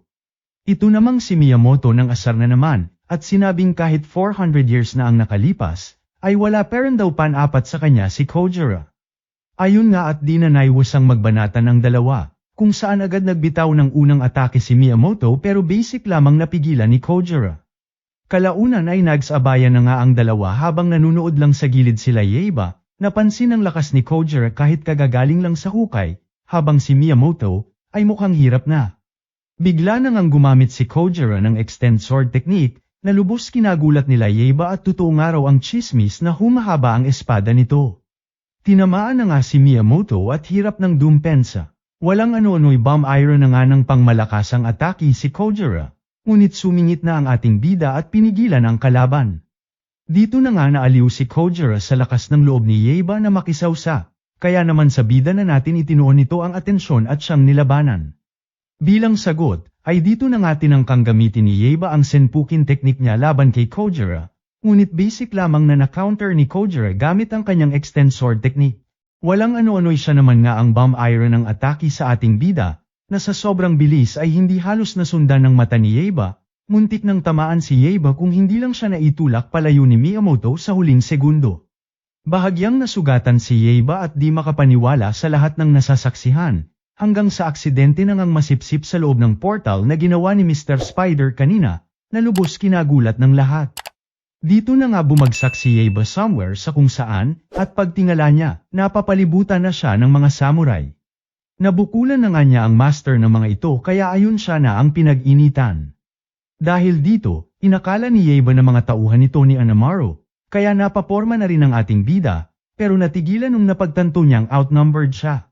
Buti na lang may sumingit na samurai at sinaway ang mga ito sabay tinanggal ang helmet at nagpakilalang si Musashi Miyamoto. Pagkarinig sa pangalan, ay nagsitakbuhan ang mga samurai sa takot. Nang makaalis na ang mga kupal, tinanong ni Yaiba kung totoo bang si Miyamoto ito. Sumagot naman ito ng oo at dito nalaman din nila na nasa 17th year sila ng Kenchu. Nagulat si Mr. Cucumber dahil mukhang napapadpad daw sila 400 years ago papuntang Edo period, na siyang lubos kinagulat din ni Yaiba. Kalaunan, habang naglalakad sila sa town square, pinaliwanag ni Yaiba ang mga nangyari pero hirap pa ring paniwalaan ni Miyamoto. Kaya napaisip si Yaiba na baka ibig sabihin nito ay wala si Kojiro sa panahon na to, ngunit dito siya nagkakamali. Di kalayuan ay nakita na nga nila si Kojiro, na pinapalibutan ng kaliwa at kanang chicks sa bayan, pinagyayabang natatalunin niya raw si Miyamoto sa darating nilang duelo. Dito na nga nagkatitigan ng dalawa ng sobrang tindi na siyang naramdaman ng lahat sa paligid. Walang ano-ano'y biglang may nahulog na kahoy mula sa katabing construction site, at sa gulat ng lahat ay basic lamang binanatan ng dalawa, at ginawa pang ang chopsticks ng mga hayop with matching autograph pa, abat tig 10,000 piraso pa nga bawat isa. Sa gitna ng pagyayabangan ng dalawa ay bigla naman naalala ni Mr. Cucumber ang sinabi noon ni Anamaru sa kanila, na magagamit pa raw nila ang katawan ni Kojiro para buhayin. Kung tama ang hinala niya, ay mukhang bumalik nga raw sila sa panahong bago pa namatay si Kojiro. E di magandang balita yan. Ika naman ni Yaiba at ibig sabihin daw, kung matalo na ni Miyamoto si Kojiro sa panahong ito, ay posibleng bumukas ulit ang portal at makabalik sila sa present time, na siyang lubos kinatuwa ni Yaiba, dahil bukod sa makakabalik siya, may second chance pa siyang lumakas at makaharap ulit si Kojiro. Nung gabing yun, dinala siya ni Miyamoto sa bahay nito at pagbukas ng pinto, sinalubong sila ng isang babae, na kamukhang kamukha ni Sayaka. Ilang oras ang lumipas, tumambay muna sila sa labas habang pinapanood si Miyamoto na nag-eensayo. Sabi ni Atsu, kahit kailan daw, never nagpahinga si Miyamoto sa pagpapractice ng espada, na siyang nagpahanga kila Yaiba, dahil grabe raw ang dedication nito, kaya nagtaka sila dahil napakalayo raw nito sa nakilala nilang matandang bansot na mangtangang Miyamoto ng future. Kinuha ni Yaiba ang espada niya at tinanong si Miyamoto kung alam ba nito kung paano tapatan yung espesyal na teknik ni Kojiro. Pinaliwanag naman ni Miyamoto na yung atake ni Kojiro ay nagsisimula sa pababang slash na mapipilitan kang i-block, pero sa mismong pag-block mo, may kasunod na pataas na atake, kaya siguradong tatamaan ka. Ayon kay Miyamoto, ang tanging paraan para makaligtas ay sumugod ng walang takot. Wala raw siyang ibang iniisip kundi ang manalo sa laban nila ni Kojiro, kaya araw-araw ang ensayo niya. Nakita ni Yaiba na si Miyamoto lang talaga ang may kakayahang talunin si Kojiro. Kaya agad siyang nakiusap kung pwede siyang turuan din ito, agad din namang pumayag si Miyamoto. At doon nagsimula ang training ni Yaiba kasama ang legendary samurai. Alam niyang mahirap ang landas na tatahakin, pero kung gusto niyang mapatamba si Kojiro, ay wala siyang ibang choice kundi harapin ito at pagdaanan. Saglitan niyo na rin lods like at subscribe ko, hihi, salamat. Medyo nabahala na nga ang ating bida dahil sinabi ni Miyamoto na maaga raw itong pupunta sa duelo bukas. Ang problema, ayon nga sa matandang Miyamoto sa future, nanalo lang ito dahil late itong dumating. Dito na nga sinubukan ni Yaiba na kumbinsihin si Miyamoto na huwag maagang pumunta, Pero ayaw pa rin ito, at sinabi pang ang hindi na raw matutulog at diretsyo na sa laban bukas. Pagpasok ni Miyamoto sa bahay, ay lalong nagpanik itong si Yeiba, lalo na nang makita niyang nawawala ang espada sa scabbard niya. Maging si Mr. Cucumber ay nabahala na rin, dahil nagsisimula na raw magbago ang kasaysayan. Napagtanto ni Yeiba na kasalanan niya to, at aminadong pasmado ang bibig niya at binulgar niya sa batang Miyamoto na galing siya sa future, at dahil nga si Miyamoto ang nagbigay sa kanya ng Radiant Sword, kapag natalo at namatay ito bukas, ay nangangahulugan lang na hindi na siya mabibigyan ng espada. At kung wala siyang espada, ay siguradong ulat siya laban kay Anamaro. Mas lalo siyang nataranta nang sabihan ni Mr. Cucumber na unti-unti na siyang nawawala. Dahil dito ay agad siyang tumakbo sa loob para pigilan si Miyamoto, at sinubukang kumbinsihin na matulog muna bago ang duel, ngunit sa kasamaang palad ay may katigasan din ang ulo nito. Biglang sumabat si Atsu at tinanong si Yeiba kung anong itsura ng future. Dito na nga siya nagka-ideya na gamitin ang pagkakataon para ma-sales talk si Miyamoto tungkol sa future since manyok nga ito. Dito na nga siya dali-daling lumapit sa dalaga, sabay biglang tinaas ang palda ni Atsu dahil sa future raw, wala na raw nakapalda at puro nakaskirt na. Aba gusto ko yan, agad na tugon na nga ni Miyamoto hanggang sa umabot na nga sila sa inuman. Happy-happy na nga si Miyamoto at talagang nagwalwal na tila wala ng tomorrow, na siyang happy-happy din ang bida natin dahil gumana ang plano niya, at unti-unti nang bumalik sa dati ang timeline, ang katawan ni Yeiba, maging ang libro ni Miyamoto. Di nagtagal ay bumagsak na nga sa kalasinggan si Miyamoto, na lubos kinatuwa ng ating bida dahil sa wakas daw ay masisiguro na nilang malelate bukas sa duelo itong si Miyamoto. Hanggang sa magsalita na nga si Atsu, at sinabing kapag nalalasing si Miyamoto, ay tulog mantika raw ito at natutulog ng isang buong araw. Lubos na taranta na nga si Yeiba sa mga narinig at mukhang mas napalala pa ang sitwasyon imbis na maisaayos. Kinabukasan, pinakita na nga si Kojiro na naghihintay na kay Miyamoto. Kanina pa nga ito nandirito, kaya nagsimula ng mainis dahil late na si Miyamoto sa duelo nila. Walang ano-ano'y nagsulat na nga ito ng mensahe, sabay inilagay sa espada niya. Na siya nitong pinahaba at pinaabot sa bahay ni Miyamoto, kung saan si Yeiba na nga ang nakabasa at napagtantong galit na si Kojiro. Lubos kinataranta na nga ito ni Yeiba dahil mababago ang kasaysayan kung di makakarating ng duelo itong si Miyamoto, kaya naman sinampal-sampal na niya ito ng magising, pero sa kasamaang palad ay wala talaga. Buti na lang, nakaisip ng paraan si Mr. Cucumber, at naalala ang kwento ni Future Miyamoto, ukol sa detalyadong paraan kung papaano nito natalo si Kojiro sa librong ibinida nito. Kaya naman kailangan lang nilang siguraduhin masusundan ang nakasulat sa libro. Di nagtagal ay dumating na nga sa duelo ang ating bida, nasuot ang damit ni Miyamoto at para magmukhang matangkad ay may tukod sa mga binti nito. Abat kahit halata ang pagpapanggap ni Yeiba ay nakalusot na nga ito sa tanga na siyang kinagulat ng ating bida. Dahil dito ay naging kumpiyansa na nga si Yeiba na magagawa niya ito. Alam niyang ang unang galaw ni Kojiro ay ang Supagashi technique, na kailangan niya lamang tapatan ng rektang paglusob ng walang takot na nararamdaman.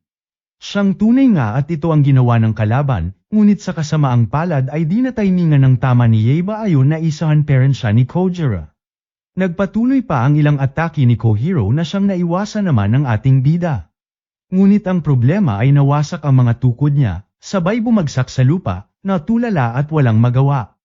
Isang atake na nga lang ay angel na itong bida natin, hanggang sa bigla nang umeksena si Miyamoto na siyang hamarang ng atake gamit lamang ang dalawang kahoy na sagwan. Lubos na guluhan na nga ang tanggang kalaban at panong dalawa na raw si Miyamoto. Bobo mo talagang hype ka, ika na nga lang ni Miyamoto kay Kojiro, hanggang sa pamorma na nga ang dalawa at nagsimulang maglaban. Walang ano-ano'y bamanat na nga si Kojiro ng extend sword technique niya, ngunit sa gulat niya ay nilundagan lang ito ni Miyamoto at literal na tumapak pa sa mismong espada niya, na siyang kinamangha ni Yeiba sa gilid habang nanunood. Dahil dito ay palit taktika si Kojiro at ginamit ang kanyang Sabubame technique. Muli sa gulat nito ay imbes iwasan ni Miyamoto ay sinalubong ito ng buong tapang, sabay banat ng pangmalakasang palo sa ulo nito ayon tamba ang kalaban at hindi nga ito inasahan. Sa wakas nanalo na nga si Miyamoto na lubos kinatuwa ng ating bida. Walang ano-ano'y lumabas na nga ang kaluluwa ni Kojiro. Ang saktong pagkakataon na bumukas ang portal at lumabas ang kamay ni Mr. Spider mula sa future, na siyang hudyat na nga ng pag-alis nila Yaiba para makabalik sa hinaharap. Alam ni Yaiba na ito lang ang pagkakataon niya para makabalik sa future, kaya dali-dali silang tumalo ni Mr. Cucumber sa portal. Samantala, sa future naman, ay todo effort parent si Geraang na Miyamoto sa pakikipaglaban ngunit sadyang kinalawang na ito ng panahon. Hanggang sa dito na nga biglang lumiwanag ang paligid, at sa gulat ng lahat ay umeksena na ang ating bida na siyang nakabalik na mula sa portal. Sobrang saya ni Sayaka at Miyamoto nang makita ang ating bida, habang si Yaiba, seryoso ang mukha, at sinabing ngayon ay matatalo na niya ang teknik ni Kojiro. Dito na nga nagsimulang magbanatan ang dalawa, hanggang sa binira na ni Kojiro ng pangmalakasang teknik nito. Ngunit sa gulat ng kalaban ay naharang na nga ito ni Yaiba sa pagkakataong ito. Lubos na tuwa na nga sila Miyamoto sa pinapamalas ni Yaiba, ngunit di rin talaga basta papatalo lang si Kojiro na siyang ginamitan ng extend sword technique ang ating bida, ayon ulat si Yaiba, at wala pa ring pan-apat sa malaburat na espada ng kalaban. Sa kabila nito ay tumayo parent si Yaiba ng buong tapang. At sinabing ang tunay na samurai raw ay may tiwala sa sarili na siyang turo sa kanya ni Miyamoto batang version. Narinig na nga ito ni Miyamoto, at doon na-realize na handa na si Yaiba na gamitin ang kapangyarihan ng Thunder God. Dito na nga niya iniutos kay Sayaka na ibigay na kay Yaiba ang orb. Agad naman itong hinagis ni Sayaka sa ating bida, hanggang sa sumanib na nga itong muli sa espada. Medyo kinabahan na nga ang ating bida, at baka kasi matulad lamang dati at maging duro-demonyo siya ulit, na siyang kinontra naman ni Miyamoto at gamitin ng araw ni Yaiba. Ayun na nga at inactivate na ni Yaiba ang kapangyarihan ng espada. Mala Super Saiyan na nga itong nagliwanag, hanggang sa magulat na nga ito sa paglutang ng Thunder God, na siyang kailangan niyang malampasan. Lahat kabado at baka saniban na naman nga ng Thunder God itong si Yaiba. Hanggang sa magulat na nga sila nang magsalita si Yaiba at nagawa ng makontrol ang Radiant Sword. Maging si Kojiro ay nabahala sa lakas na nararamdaman mula sa ating bida, hanggang sa birahan na nga siya ni Yaiba ng isang pangmalakasang atake na siyang hamati sa natitirang estatwa sa libingan niya. Nagpasaring na nga itong si Kojiro at madaya nga raw ang kapangyarihan ni Yaiba na long range ang atake, na siyang binanatan din ng ating bida na gumagamit din naman ng espada na humahaba kaya quits na raw silang dalawa ngayon. Kalaunan ay buong lakas nang umatake si Yaiba gamit ang kapangyarihang taglay, na siyang hinarang din ni Kojiro gamit ang kayang mahiwagang espada, ngunit sa huli, ay nanaig na nga ang kurukuryenteng espada ni Yaiba, ayun tumilapon, ang kalabang tanga. Nanalo na nga ang ating bida, ngunit sa di malamang dahilan, ay unti-unting nawawala sa kontrol ang espada, kaya naman agad iniutos ni Miyamoto na tanggalin niya na agad ang orb mula sa espada. Nagpumiglas si Yaiba hanggang sa tuluyang matanggal ang orb mula sa espada. At sa wakas, bumalik siya sa normal, ngunit bumagsak kalaunan sa sobrang pagod na nadama. Dito na nga napamuni-muni si Miyamoto at napagtantong ang espada ay may kakilakilabot na kapangyarihan, na nangangailangan ng buong lakas at focus para gamitin. Na siyang kinamanghan ito dahil nakaya ni Yaiba. Kinagabihan, eksena na naman nga itong si Anamaro, habang kausap ang isang mala scientist na bagong recruit niya. Dito na nga rin dumating si Mr. Spider na tinanong agad ni Anamaro kung nakuha na raw ba ang Radiant Sword. Since ulats na naman nga ay agad nag-change topic si Mr. Spider, at nandito nga raw si Kojiro kasama niya. Agad naman itong binati ni Anamaro, at sinabing malaking bagay ito na pandagdag sa puwersa niya. Agad naman itong sinapla ni Kojiro at wala nga raw siyang sinuman na pagsisilbihan, na siyang kinabuisit na nga ni Anamaro. Bago pa may mangyaring gulo ay dumiskarte na nga itong si Mr. Spider, sabay binuksan ang monitor at pinakita si Yaiba na ayon sa survey ay pinakamalakas daw na samurai sa buong mundo. Dito na nga na-trigger si Kojiro, na siyang plano ni Mr. Spider, kaya ayon, sa gigil ng tanga nangako na nga itong gagawin ang lahat mapatamba lamang si Yaiba, kahit ano pa ang mangyari. Pa-trigger na rin lods ng like at subscribe ko hihi salamat. Ayun nga at kinabukasan ay bumalik na si Sayaka sa bahay nila. Masayang sinalubong siya ng mga magulang niya, hanggang sa nagulat na nga ang mga ito, nang may dala pala siyang mga buwisita, lalo na itong lola niyang na high blood ng todo. Isa-isang ipinakilala ni Sayaka ang mga kasama niya, at nauna na nga si Mr. Palaka, hanggang sa ipinakilala na nga rin ito si Miyamoto na lubos ibinida since kilalang ang maalamat na samurai. Kinadismaya na nga ito ng lola niya, na halos himatayin sa buwisit, Dahil ang lubos niyang tinang-alang samurai ng halos isang dekada, at inakala niyang gwapo, ay hype na swang pangit na bansot pala sa personal. Mas kinagulat na nga nila nang makita na nandun din si Kojiro, na abat kalmado pa nga at painom-inom lang ng tsaa. Ayon naman sa ermet ni Sayaka ay nakilala nga raw niya ito sa bayan, at kilala nga raw sila kay Sumama, na siyang binara na nga ni Miyamoto at ano raw ang kailangan sa kanila. Sagot naman ni Kojiro, na hindi siya narito bilang kalaban, bagkus ay nais lang daw dumalaw bilang isang dating kaibigan.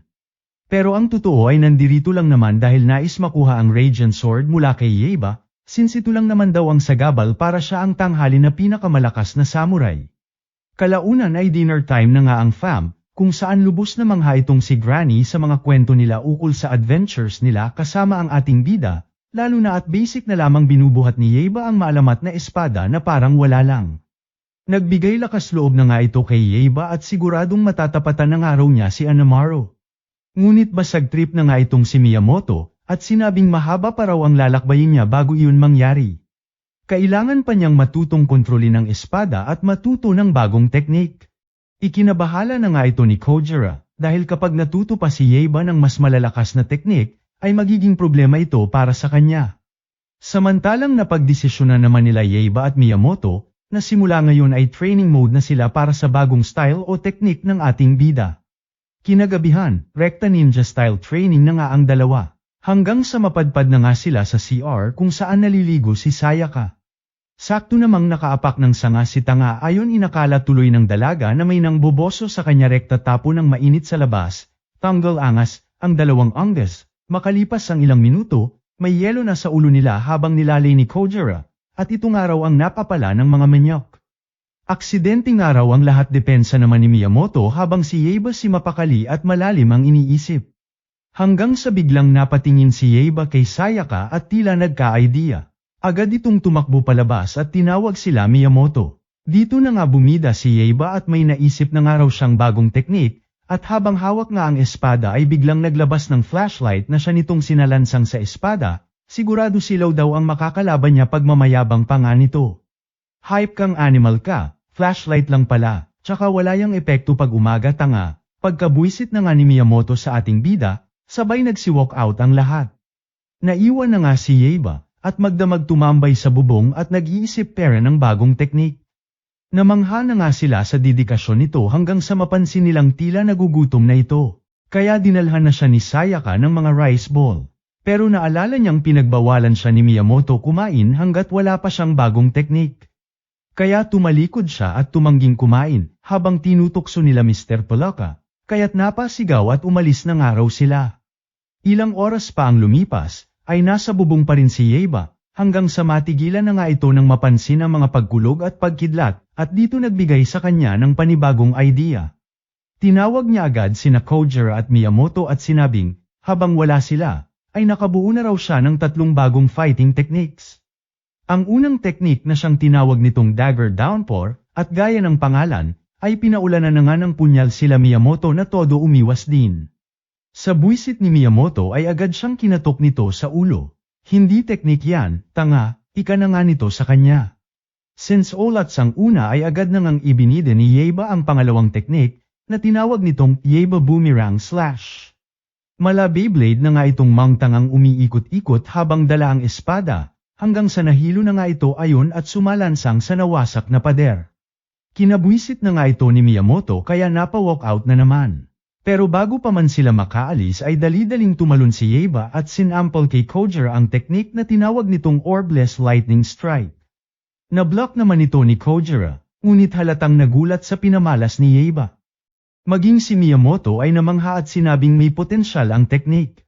At napamuni-muni na unti-unti nang nagbubunga ang pagsisikap ni Yaiba, at mukhang malapit na raw nitong makontrol ang Radiant Sword. Pangamba naman ang nadama ni Kojiro dahil kailangan niyang maaga ang espada bago pa ma-master ni Yaiba ang teknik. Kinabukasan, training mode na nga si Yaiba para i-test ang lightning slash niya. Diskumpyado naman si Miyamoto dahil masyado pang supot ang teknik ng ating bida na lubos pinagtaka na nga ni Yaiba. Ipinaliwanag naman ni Miyamoto na dapat sa ganitong kahaba na kawayan ay at least mahiwa niya ng 50 piraso. Pilit naman itong ginawa ng ating bida, ngunit olats talaga at di niya pa kaya, habang sa malayo, pinapanood siya ni Kojiro na may ngising duro-demonyo, dahil alam niyang kapag napagod daw si Yaiba, ay madali na lang niyang maaagaw ang espada. Todo effort na nga sa training itong si Yaiba, hanggang sa kalaunan ay nagpahinga na muna ito at napagod, kaya umupo muna siya at uminom ng tubig. Abat sinamantala na nga ito ni Kojiro, at palihim na lumapit sa espada ni Yaiba. Hanggang sa nagulat na nga ito nang biglang kausapin ng ating bida, at ano raw ang ginagawa nito. Lubos na taranta na nga si Kojiro, sabay palusot na pinapawisan daw kasi si Yaiba kaya nais niya lamang daw panasan, habang sa isip ay napapaisip na dapat madiskartehan niya na agad ang espada bago pa mahuli ang lahat. Kinabukasan nakakita na naman nga ng pagkakataon si Kojiro, pero bago pa man siya makalapit, lumabas ang nanay ni Sayaka na siya nang inakalang tutulong si Kojiro. Kaya ayon, binigyan ito ng extra bag para siya ang magbuhat. Ilang ulit pa siyang sumubok maging sa pagligo ni Yaiba ngunit ulats talaga, at dito napagtantong medyo tagilid talaga siya sa pagkuha ng espada ni Yaiba. Pagbalik nila sa sala, ay dito na nga nila nabutang nanunood sila Sayaka ng balita, kung saan bukod sa National Parliament, ay sinakop na rin ni Anamaru ang ilang parte ng Kanto Region. Kinabahala na nga ito ni Miyamoto, at kailangan na raw ma-master ni Yaiba ang bagong teknik niya para matapos na nila ang paghahari-harya ni Anamaru, na siyang mas lalo namang kinabahala ni Kojiro, dahil kailangan niyang maaga ang espada bago pa ito tuluyang makumpleto ni Yaiba. Dahil dito, nagboluntaryo siyang tulungan si Yaiba sa training. Agad kumontra naman si Sayaka at tinanong si Miyamoto kung kampante raw ba itong pagkatiwalaan si Kojiro. Agad pumayag naman si Miyamoto at sinabing sa bagay ay magandang sparring partner si Kojiro para rito sa ating bida. Di nagtagal ay rekta training na nga sila Yaiba at Kojiro. Sa una ay nakakasabay pa itong si Yaiba, hanggang sa unti-unti na ngang natatalo ni Kojiro. Napamuni-muni na nga si Yaiba sa kanyang kakayahan, dahil alam niyang kailangan niya pang mas bumilis kung gusto niyang talunin si Kojiro. Si Kojiro naman hype na hype at sinasamantala ang pagkakataon na tuluyan ng tapusin itong si Yaiba, nang makuha ng araw niya ang espada. Sabay na nga silang sumugod, hanggang sa nagulat si Yaiba, nang ginamit ni Kojiro ang Subame technique. Halos tamaan na nga siya, pero bagamat nagulat ay nagbigay ito sa kanya ng panibagong idea para sa kanyang technique. Maging si Kojiro ay nagulat sa ginawa ng ating bida, hanggang sa bigla nang ang tumalon si Yaiba at ginamit ang lightning slash technique, na inadapt nito mula sa technique ni Kojiro. Sa lakas nito ay pag-iwas nga lang ang nagawa ni Kojiro na lubos nitong kinagulat. Namangha na nga si Kojiro sa ginawa ni Yaiba, maging si Miyamoto ay nabilib din, na siya nang ang lubos kinatuwa ni Yaiba dahil na-master na niya ang teknik niya, at nagpasalamat dito kay Kojiro. Natigilan naman si Kojiro at napa-moment na lamang sa isang tabi, dahil imbes na isabutahe si Yaiba ay mas nakatulong pa nga ito sa ating bida. Pagkatapos ng lahat, ay nagplano na nga sila sa magiging strategy nila, with matching blueprint pa sa headquarters nila Anamaru. Ayon kay Mr. Palaka ay nasa pinakatuktok daw ang kuta ni Anamaru na siyang puno ng Black Ones maging sa ibang palapag. Dito na nga sumingit ng idea si Miyamoto na what if magsagawa sila ng party na puno ng chicks sa may gate ng ma-distract ang mga kalaban, ngunit agad ding kinontra nila Sayaka. Buti na lang, ay may bright idea itong si Yaiba, at since nasa taas daw si Anamaru, ay sumugod na nga lang daw sila mula sa taas gamit itong si Shan Osake, ang ibon nilang tropa. Agad sumangayon naman si Miyamoto, kaya yun na ang napagkasunduan ng lahat. Kinagabihan, nagtipon na nga silang lahat sa labas hanggang sa kanya-kanya na nga silang sumugod sa kay nila Shan Osake at Kagetora habang may nakasunod sa kanilang drone, at pinapanood pala ni Anamaru ang bawat galaw nila. Na siya na nga ring ipinag-utos na maghanda na ang lahat. Pagdating ng grupo sa kastilyo, mas marami pala ang shadow monsters kaysa sa inakala nila. Kaya alanganin na ang paglusob ng grupo nila Kojiro sa ibaba. Dito na nga umiksena si Kojiro, na siyang ginamit ang mahiwagang espada niya at pinahaba para itulak pataas ang kanilang team. Ito namang dalawa na gawa pang maglandian sa taas, at hawakan nga raw muna ni Sayaka ang itlog este orb niya, hanggang sa biglang nagseryoso na nga ay Yaiba, at sinabing tatalunin niya si Anamaru, sabay tumalon sa ibon. Papitik na rin muna lods ng like at subscribe ko, hihi salamat.